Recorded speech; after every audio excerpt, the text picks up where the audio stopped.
Hi guys, it's me again, Ruowen Huang. I promise this is my last one of the day. But anyway, before I begin, let me first introduce myself. My name is Ruowen Huang. I'm an author, spirit coach, and also a psychic. Now we're going to answer 3 more questions. The first question, I always say your thought will manifest your reality. In order to manifest something, you have to own it, own that feeling, and you cannot apply it like using other people or material as material. You should not put a focal point on other people, or you should not use other people as your reason to manifest your reality. But you believe some feeling will create based on specific people. So you ask me, is it possible there's a way to cheat this? For now, I'm going to have to say no. For now, I'm going to have to say no. The reason of that, I hope you understand my question. Basically, what you're asking is if the feeling have to use other source for you to generate that kind of feeling, manifest that reality, right? The reason of that, there's a reason to it. If you always depending on your future or your reality upon someone else, certain materials, now if that specific someone is not with you or that specific something is not happen, then you will still go back to that same sense of,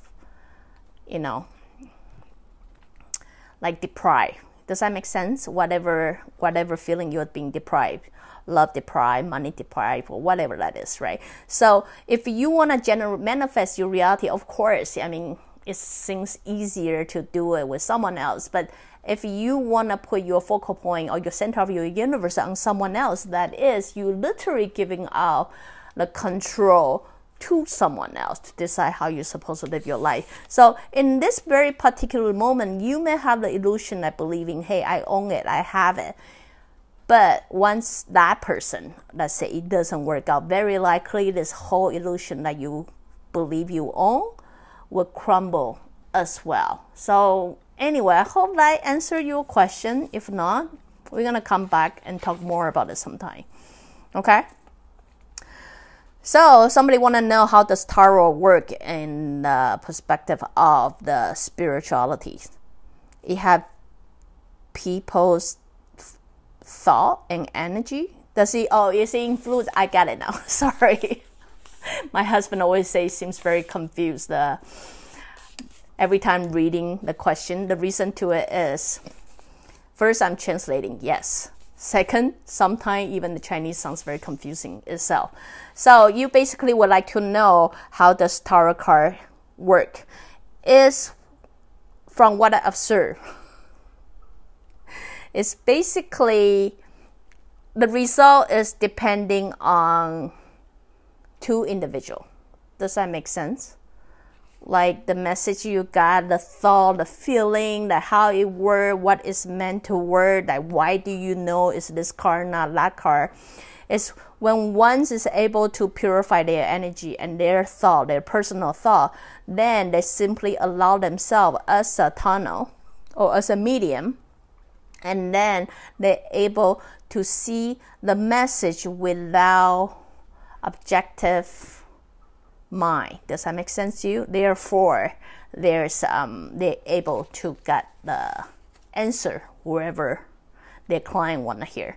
So how does it work? Is basically convert yourself into a medium without objective mind.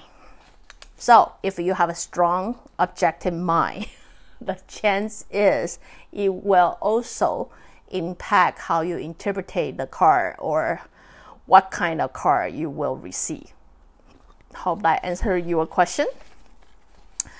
Okay, the last question. Mandala, Hannah, or, all those symmetrical graphic.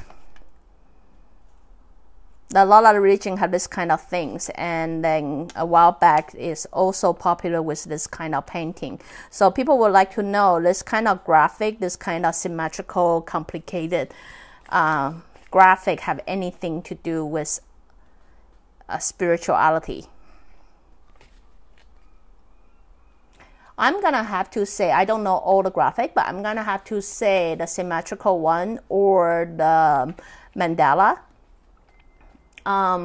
It's basically the existence of the energy. Does that make sense to you? That's basically what energy is, what the thought is, what the shape of thought. So I believe it's simply someone somehow not really created, but somehow connected or synchronized with certain thought or mind, and therefore able to have ability to project into such a graphic.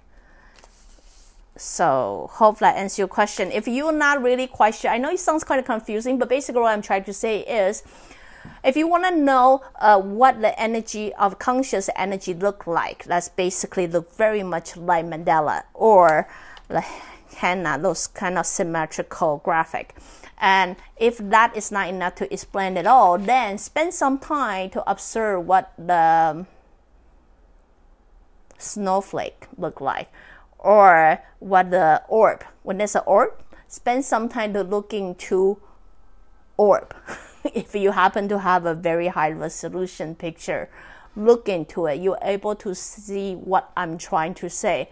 Or even water crystal. There are a lot of studies describing about water crystal. When you put in different thought into the water, and then you will come out with a different crystal.